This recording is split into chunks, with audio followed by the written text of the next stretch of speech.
ก็เสียดายพี่น้องขวางลงไปบาทที่2เมืองบางยานี่ถือปลาโคใหญ่ประมาณเฮสีใหญ่กว่าแขนเฮาอีกมือเฮาจับจนสีเลยจับทางหลังมันจนสีเลยมันเฮากำมันบ่หุ่มเลยอยู่วางนี่มันมองมันเลิกๆนี่แต่สิได้อีหลีปลาโคใหญ่ระดับเฮสีแหละใหญ่กว่าแขนผมอีกอยู่มองนี่อันนี้ลงบาทที่2ลงบาทที่2ได้แต่ตัวหน่อยนี่ประมาณเฮ2นี่เฮ2ใน4ตัวเสียดายแฮงมันอยู่มองนี่มันมีใหม่มีคอนใหม่อันนี้บาทที่เฮาเวลาเฮาควงแล้วบาดมันบ่ถึกใหม่นะโอ้เวลาเฮาลงมันอันนี้ขนาดมันตื่นนะ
ลงได้บาทนึงเอาเหอะออกปลดขี้เหอะอันนี้ติดจนว่าสิเข้าเป็นชั่วโมงกว่าสิแล้ว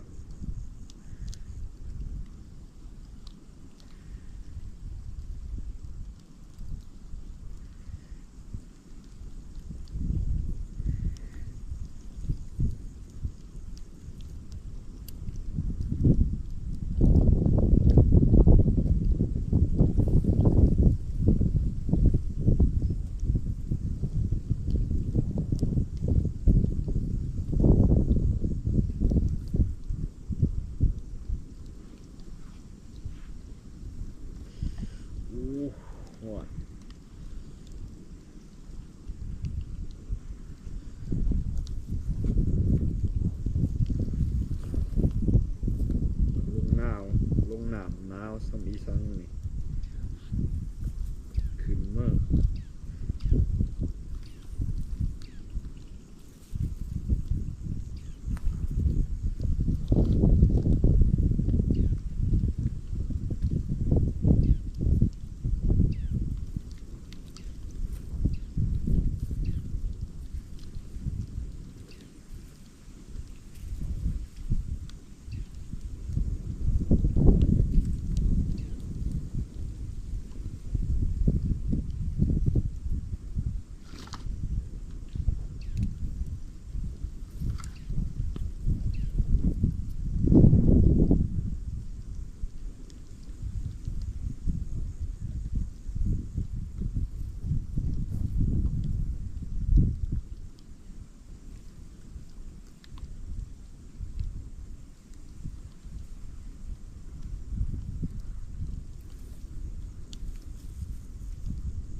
รอบหนึ่งได้2แต้ม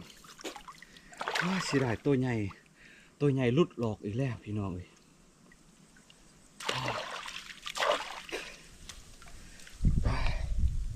ตัวใหญ่ออกแฮ้เฮาอีกแล้วแฮ้ขาดได้ตามที่สองแฮ้ขาดตัวใหญ่อีกแล้วลุกระดับซ้ำแขนนี่แฮ้ขาดเสียดายดิ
บาทนึงบัดนี้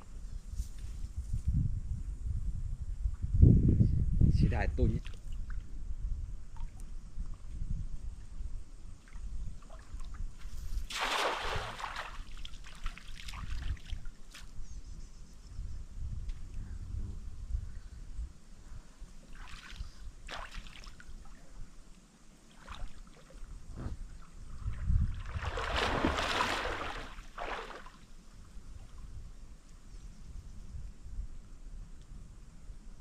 มองเดี๋ยวพี่เขาเข่งตัวเดียวผมมองเลยว่าไรเดี๋ยวประคอตัวเดียวหนาวแล้ว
พวกนาที่เจ็บปวดก็อยู่ใส่อีก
กุ้งวันนี้ไว้แล้ว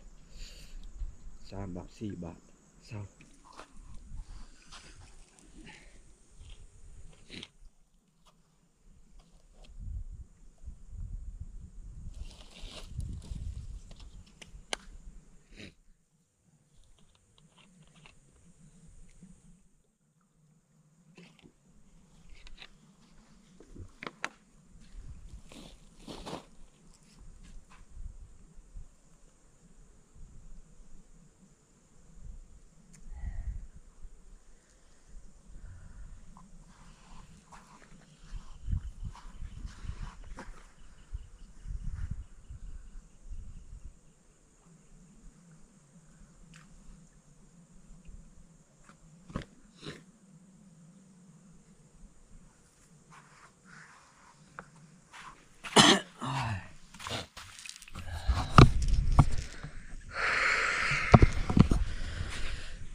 มื้อนี้ก็ถือว่าพลาดอีกแล้วพี่น้องพลาดอีกแล้วอ่าบ่ได้ปลาคอใหญ่แฮบ่เงินขาดตึกว่างนี่แหละมองนี่มันมีไหมเด้อยู่พื้นลงงมปุ๊บสิลงจับมันหั่นนะแปลว่าแฮขาดซ้ำก็เลยอดเลยบ่ได้ซ้ำยังมีหลายป่าในวังนี่ปลาคอนี่ยังมีหลายปลาดุกก็หลายเพราะว่าน้ำมันลึกท่วมหัวผาดบ่ได้ปลาคอใหญ่แต่ว่าเฮาก็ได้ปลาน้อยพี่น้องเอ้ยถือว่าพอได้เมื่อกินแรงอยู่มื้อนี้อุปกรณ์เฮามีแต่แหกับมองนั่นแหละพี่น้องเอ้ยก็ได้ประมาณนี้พอได้ต้มมื้อแรงนี่บ่ได้ตัวใหญ่ก็ได้ตัวน้อยเนาะ7โตปลาคออันนี้ประมาณเฮ2-3โตอันนี้เฮปูอันนี้เฮ2นี่ประมาณนี้ก็ถือว่าได้พอต้มแรงนี่มีแต่ปลาคอเสียดายบ่ได้ปลาคอใหญ่อยู่ในนี่มีแต่ปลาน้อยปลาลูกมักเลยกับปลาหากล้วยก็รวมๆกันสิประมาณได้โลป้ายนี่แหละแต่ถือว่าพอได้ต้มกินแรงพี่น้องเอ้ยดีกว่าเฮาสิเมื่อโตเป่านะบ่เงินคันใดมาแล้วก็ต้องเอาให้สุดเอาให้มันได้นะจนว่าเบิดความสามารถบ่เอาบ่ได้จังว่ายอมอันนี้ก็ถือว่าได้แล้วซ้ำนี่สุดความสามารถนะลงน้ำนี่น้ำมันหนาวจนว่าเจ็บหอดสมองมุดน้ำเจ็บหดหัวเพราะว่าวางนี่น้ำมันเลิกเลยเดี๋ยวว่ามานโยมเลยนี่ พาดบ่อนเดียวก็คือพาดเอาปลาใหญ่บ่ได้แหขาดก่อนแล้วก็แหวเฮาก็คือที่เห็นแหละพาดบ่ได้จักมันหลุดเองจักเขาลักเอาว่างนี่มือใหม่สิมาเอามือใดอากาศมันบ่หนาวบ่เย็นลายก็สิลงมาเอาอีกส่วนปลาในถ้ำนี่สิหาวิธีเอาให้มันได้ปลาดุกนี่ถือว่ายังหลายนะประมาณเป็น100ป้ายนี่แหละปลาดุกในปลาคอนี่ในวังนี่ประมาณอยู่20-30ตัวนี่แหละปลาคอถือว่ายังหลายมื้อนี้บ่เงินลงได้4 บาทตึกแหควงแหมันถือกี่เหอะเนี่ยบาทแรกก็มันถือปลาคอใหญ่มันขาดเลย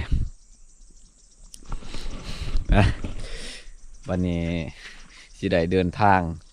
กลับบ้านเฮาก็ถือว่ายังอีกไกลมื้อหน้ามาใหม่